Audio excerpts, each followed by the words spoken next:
अनंत कोटी ब्रह्मांड नायक राजाधिराज योगीराज परब्रह्म सच्चिदानंद सद्गुरु श्री अक्कलकोट निवासी श्री स्वामी समर्थ महाराज की जय। हे स्वामी भक्तांनो, आपले या चॅनेलमध्ये खूप खूप स्वागत आहे। मी स्वामी सेवेकरी आपणास ऐकवत आहे त्यांनी त्यांच्या जीवनात केलेल्या अगम्य लीला त्या आणि कथा स्वरूपात मी आपणास ऐकवणार आहे, तरी त्या तुम्ही शेवटपर्यंत जरूर ऐकाव्यात। सोप्या भाषेत सांगितलेले आहेत। आज आपण 39वी कथा श्री स्वामींची लीला अगम्य आणि 40वी कथा स्वामी जगताचे आधार याविषयी आज ऐकवणार आहे, तरी ती तुम्ही शेवटपर्यंत जरूर ऐकावी आणि त्याचबरोबर लाईक, कमेंट, शेअर, सबस्क्राईब जरूर करावे आणि कमेंट्समध्ये श्री स्वामी समर्थ हे जरूर लिहावे। तर आज 39वी कथा श्री स्वामींची लीला अगम्य।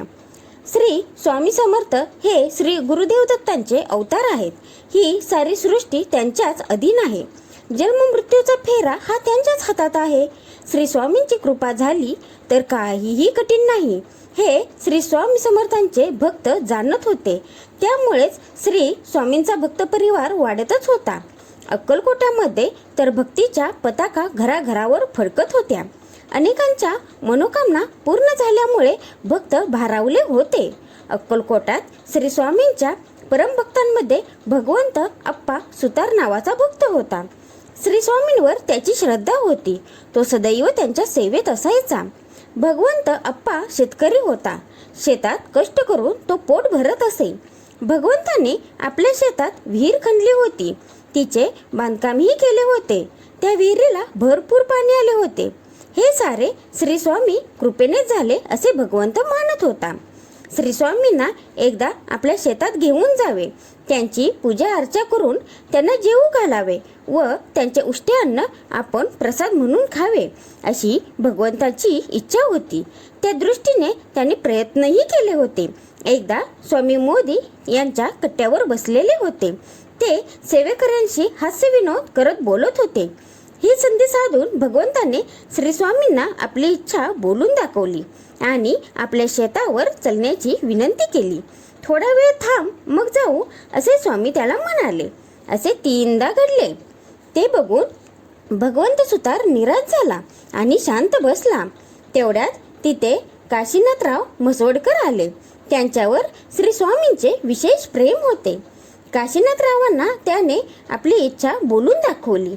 काशीनाथरावांनी विनंती करतात स्वामी ताडकन उठले आणि भगवंताच्या शेताकडे चालू लागले।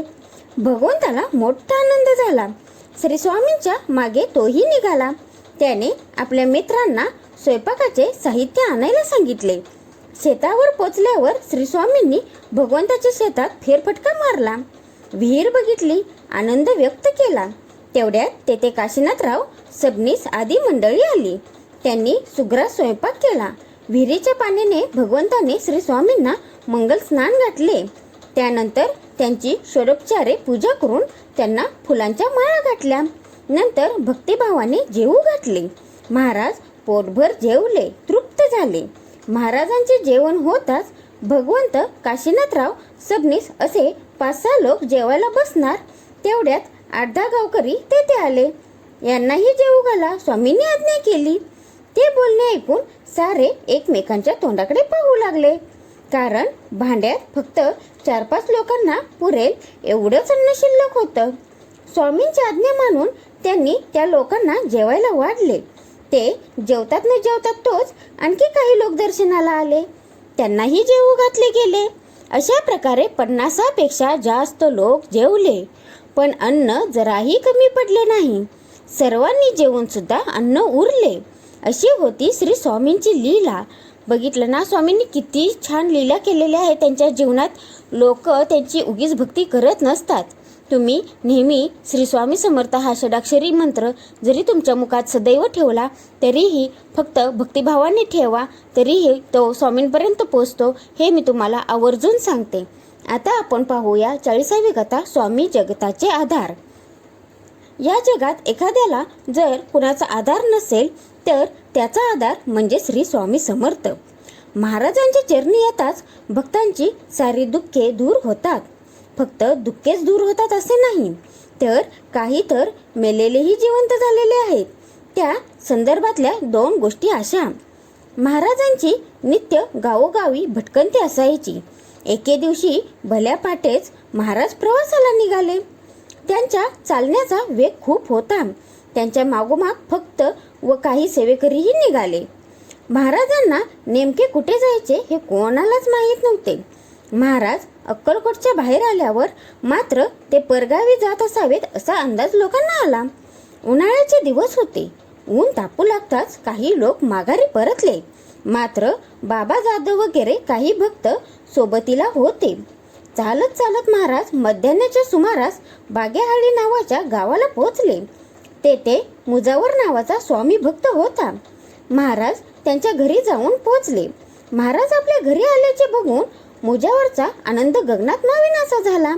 त्याने मनोभावे श्री स्वामींचे स्वागत करून त्यांचा पाहुणचार केला.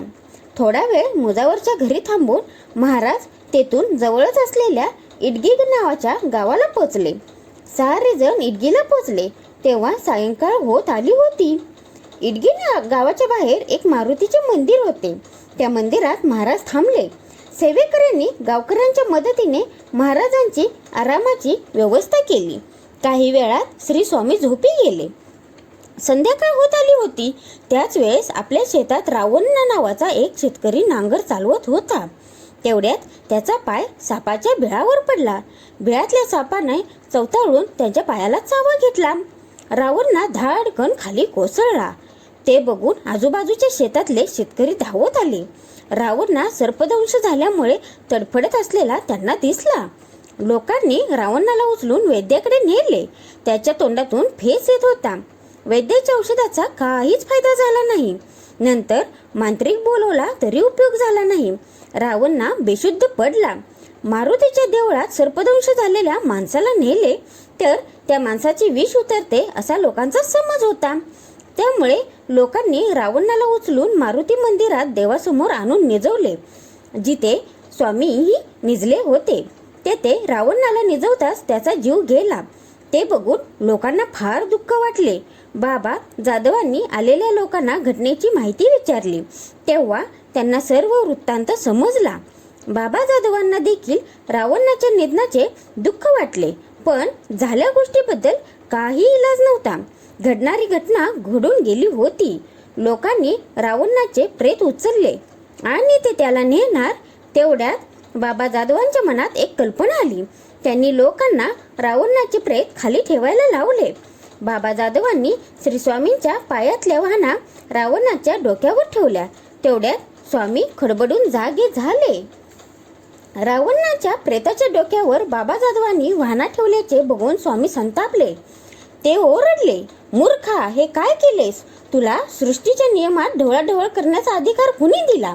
प्रेताच्या डोक्यावर वाहना का ठेवल्यास? स्वामींचा राग बघून सारेच घाबरले.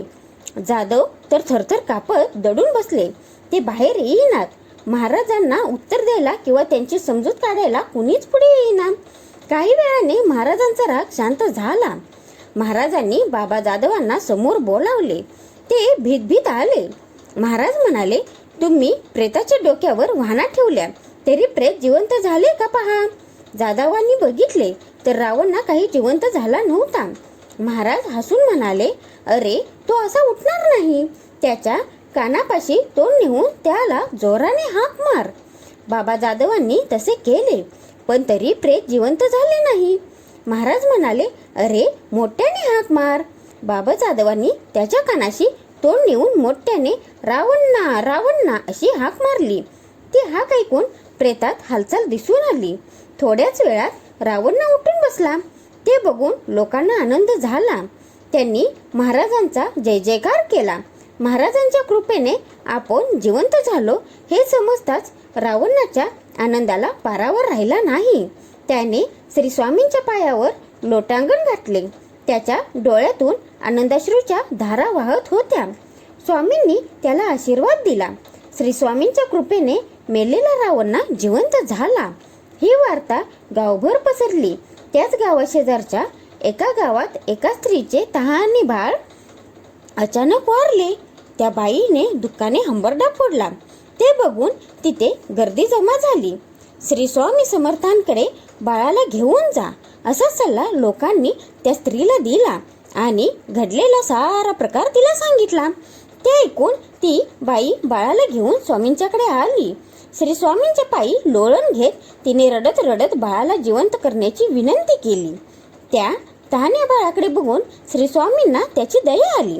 त्यांनी मृत बाळाचे तंगडे धरून घर घर फिरवले आणि समोरच्या उकिरड्यावर भिरकावून दिले. ते बघून त्या स्त्रीला धक्काच बसला. स्वामी असे काही करतील असे तिला वाटले नव्हते. उकिरड्यावर बाळ जाऊन पडताच ते मोठमोठ्याने रडायला लागले. बाळ जिवंत झाल्याचे बघून त्या मातेचा आनंद काय वर्णावा. तिने बाळाला स्वामींच्या पायी गाठले. गावात आनंदोत्सव साजरा झाला. अशा खूप साऱ्या लीला स्वामींनी त्यांच्या जीवनात केलेल्या आहेत. त्या मी आपणा सोप्या भाषेत ऐकवत असते. ते तुम्ही इतरांनाही शेअर करावे, आपल्या नातेवाईकांना मित्रमंडळींना शेअर करावे अशी मी आपणास विनंती करते. त्यामुळे तुमच्याकडूनही एक सेवा घडण्यात येते. त्याचबरोबर आपण स्वामींचा प्रचार भक्ती त्यांची अनेक लोकांपर्यंत पोहोचावी ही आमच्या सेवेकऱ्यांची इच्छा आहे.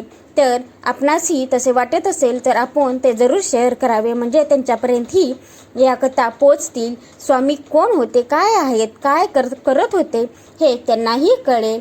त्याचप्रकारे स्वामी आपल्याशी मनाशी कसे असतात तेही कळेल. त्याचबरोबर आपण जर मनापासून भक्ती केले तर ते आपल्या एका हाकेलाही ते धावून येतात, हे नेहमी लक्षात ठेवा. आणि श्री स्वामी समर्थ हा षडाक्षरी मंत्र जरूर आपल्या मुखात असू दे. तो असा एका जागीच बसून म्हणावा असं काही नाही. तुम्ही चालता बसता उठता फिरता सदैव म्हणला तरीही चालतो. मनातल्या मनात म्हणा तरीही तो स्वामींजवळ पोहोचतो. फक्त तुमचं मन शांत निर्मळ असावं, त्यात कोणताही वाईट विचार नसावा किंवा कुणाबद्दलही वाईट कृती नसावी, वाईट विचार नसावेत. तुमचं फक्त शांत आणि निर्मळ मन असावं, ते स्वामींपर्यंत जरूर पोचतं हे मी तुम्हाला सांगते. त्याचबरोबर ही 100% माझी गॅरंटी आहे की ते स्वामींपर्यंत पोचते आणि त्याचे मला लगेच येत नसतात. एक मी गोष्ट सांगते की श्री स्वामी समर्थ हा जप केल्याने लगेच कुणाला अनुभव येत नसतात. ते मनापासून कितीपर्यंत त्यांच्यापर्यंत पोचतं हेही तेवढंच अवश्य आहे. कारण स्वामी आपण म्हणतो की मी स्वामींचं जप करते, हे करते सांगितल्याप्रमाणे, तरी पण माझ्याबद्दल असं वाईट का घडतंय का नाही का, तर स्वामी आपली परीक्षा घेत असतात. हे नेहमी लक्षात ठेवा. त्या परीक्षेत उत्तीर्ण होणं हे आपलं काम आहे. आपण 1ली ते 12वी परीक्षा जेव्हा उत्तीर्ण करतो तेव्हा आपण कुठं ग्रॅज्युएशनला जातो हे नेहमी लक्षात ठेवा. त्याच्यामुळे लगेच अनुभव येत नाहीत, पण त्यांचे अनुभव जर चांगले यायला लागले तर तुम्हाला काळही रोखू शकत नाही, हे एवढं नक्की आहे. श्री स्वामी समर्थ हा जप सर्वांच्या मुखात सदैव असू देत. त्याचबरोबर आजची केलेली सेवा मी श्री स्वामींचरणी अर्पण करते. काय चुकलं असेल तर त्यांनी मला माफ करावे. श्री स्वामी समर्थ. जय जय स्वामी समर्थ.